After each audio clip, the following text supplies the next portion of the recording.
Ville du même nom, située dans le quartier résidentiel de Zamalek au Caire.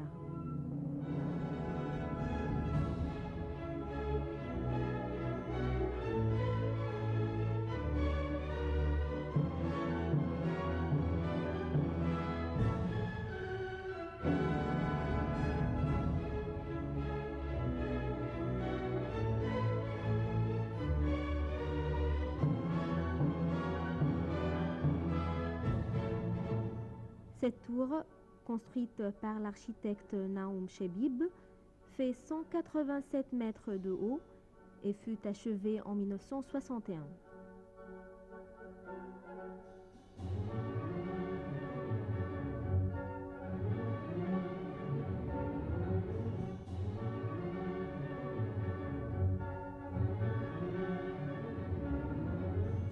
Au sommet, une salle de restaurant rotative qui effectue un tour complet en 20 minutes et permet une vue panoramique vers tous les horizons du Caire.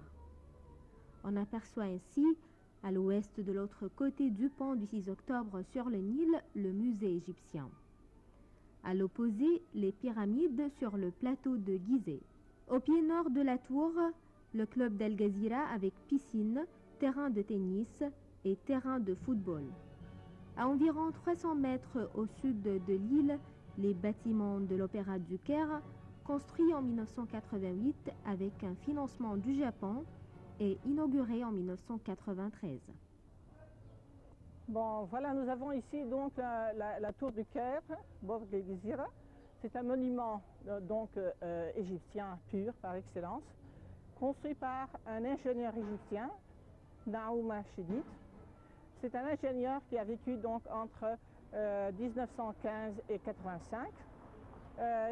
Cet ingénieur, c'est un génie qui nous a fait des choses très importantes comme les plus grands, les gratte-ciel du Caire. Donc à partir de 54-58, on lui a demandé de faire un monument symbolisant l'Égypte et il a pensé de faire ce monument historique et panoramique, la tour du Caire. Cette tour du Caire fait une hauteur de 187 mètres de haut, dépasse la grande pyramide de 50 mètres. La grande pyramide a donc 147, a perdu 9 mètres, donc c'est 137 actuellement, donc il y a 50 mètres de différence entre ce monument et l'autre qui est considéré comme des 7 merveilles du monde.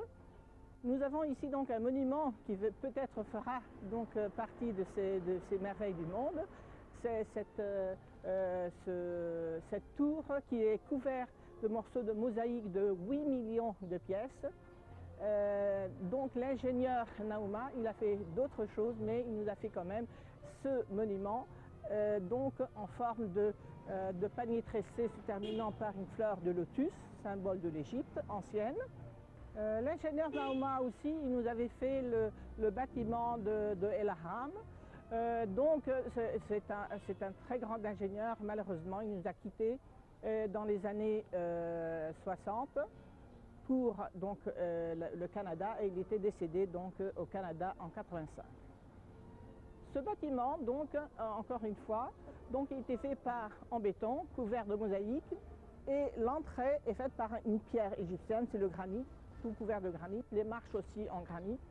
C'est une pierre égyptienne qui vient de la carrière d'Assouan.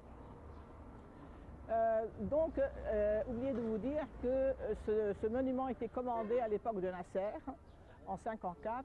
Le travail a été interrompu entre 1956-1959 à cause de la guerre. Repris donc en 1959 et terminé en 1961, inauguré à l'époque de Nasser.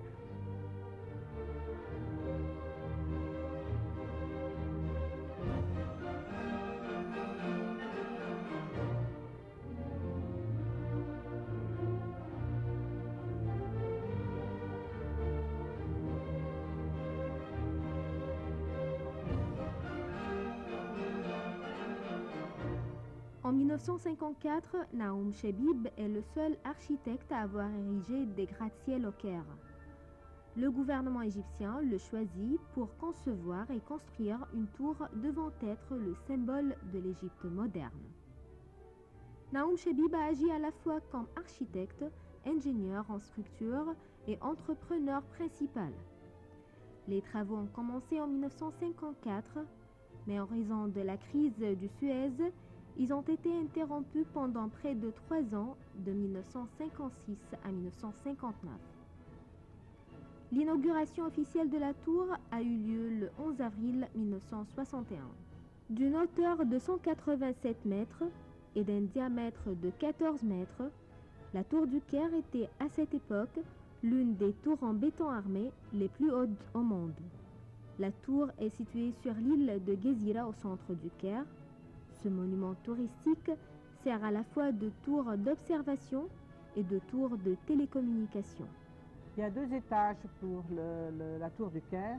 Un étage qui est donc fermé comme celle-là donc, et c'est un restaurant tournant. Pendant 20 minutes, on peut faire tout le tour du Caire, donc de l'est à l'ouest, le nord, etc. Et donc le 2e étage, on va le voir tout à l'heure avec la vue panoramique.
La tour du Caire se caractérise par la pureté et la simplicité de ses lignes, ainsi que par l'authenticité des matériaux bruts utilisés.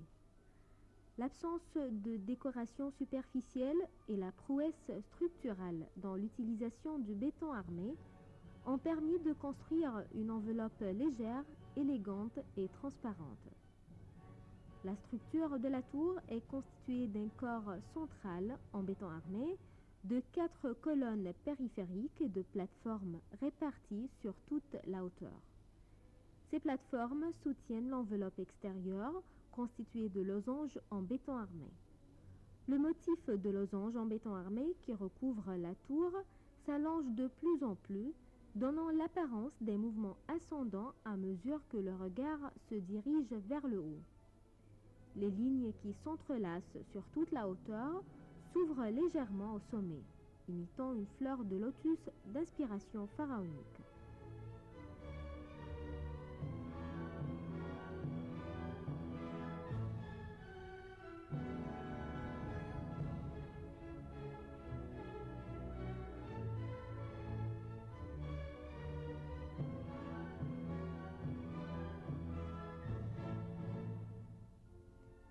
De petites mosaïques recouvrent les surfaces extérieures de la tour sur toute sa hauteur. Ce revêtement de mosaïque a été sélectionné pour son apparence et sa résistance aux intempéries. Le granit rose poli d'Aswan, un matériau souvent employé par les anciens Égyptiens, a été choisi pour la base de la tour et son escalier principal. Nous avons ici donc l'étage en plein air pour voir le panorama du Caire. C'est un lieu qui est visité par les Arabes, par les Égyptiens, par les touristes qui veulent voir et donc